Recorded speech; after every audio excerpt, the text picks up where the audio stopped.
Akkam jirtan baganagaan gara barsaa TV dhuftan kun chaanalii Baasaa TV'ti. Chaanalii keenya irratti akkuma beekamu viidiyoolee barnoota garaagaraa dabarsan hedduutu jiru. Isaanis barnoota garaagaraa keessatti dabarsan barnoota hedduu baruu dandeessan jennee yaadna. Chaanalii keenyaaf haaraa taatan subscribe iddoo itti kanarra kilik gochuudhaan hordofaa taasisuudhaan notifiikeeshinii isiisan kilik gochuudhaan akka taatan kabajaadhaan isin gaafanna.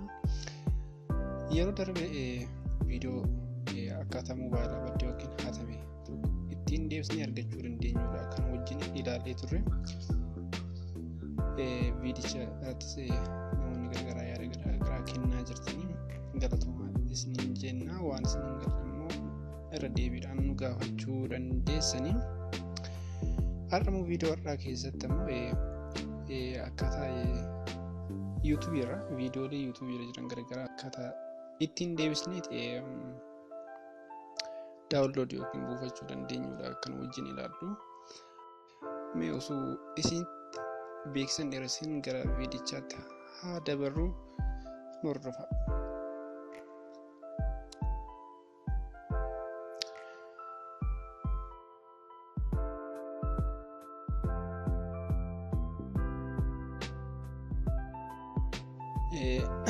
Baga nagaa dhuftan tichaarree jalqaba irratti viidiyoo buufachuu barbaadu tokko YouTube banuu viidicha buufachuu barbaadu tokko fakkeenyaaf viidiyoo kana daawunlood gochuu barbaadne gaafa ta'e karaa jalqabaatiin Google irra deemuudhaan YouTube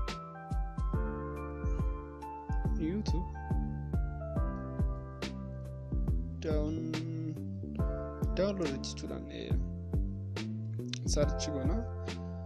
Gaafa search goone karaa intarneetiin wantoota YouTube nu daawunlood godhan hedduutu jira. Fakkeenyaaf YouTube daawunloodar Y2 Metcalf waan daawunlood isarraan tuqa.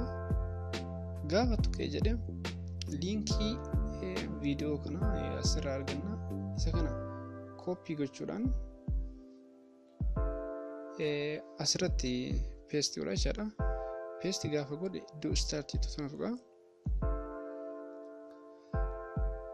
Start gaafa tuqutti viidichi convert naaf ta'a deemaa jechuudha. Fakkeenyaaf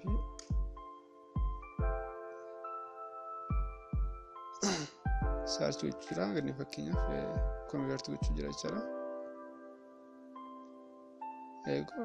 Viidichi kun convert jira barbaadu viidiyoodhaan file size isaa sagaleedhaan sagalee garaagaraatiin haala foormaatii garaagaraatiin daawunlood keessa tuquudhaan daawunlood haala kanaan immoo daawunlood gochuun barbaanne ta'e asuma biratti gara liinkii adreesii irratti jechaadha deemuudhaan qubee maal dabala qubee as biratti jechaadha tuqaa fi qubee yaa'ee biratti qubee saasaa dabaluudhaan intarneetuudha jechaadha. Gaafa intarneetuun viidichi kun auto convert nuuf ta'a deema jechaadha. Fakkeenyaaf convertara fakkeenyaaf mosatti nuuf convert jira jechaadha. Gosa barbaannu fakkeenyaaf tuquudhaan sagalee MP4 saayizii garaagaraatiin barbaannu qulqulluu sagaleedhaan daawunlood gochuu dandeenya jechuudha. Haala kanaan viidiyoo daawunlood godhachuu dandeenya jechaadha. Karaan biraa fi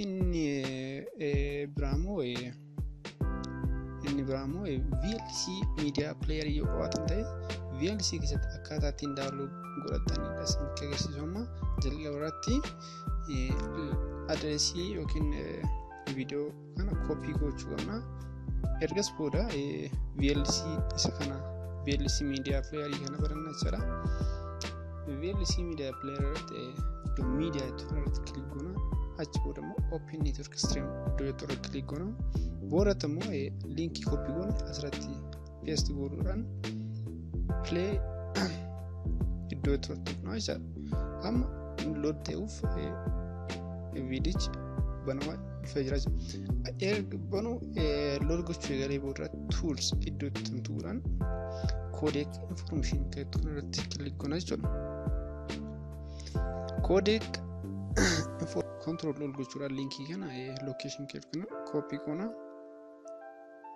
Koppii ergoonee booda browser deebi'uudhaan address bar irratti paste goona jechuudha. Paste gaafa goone enter goona viidichi dhufu mana asirratti immoo viidichi right click gochuudhaan save video as gochuudhaan koompitara keenya irratti mala salphaadhaan download godhachuu dandeenya jechuudha.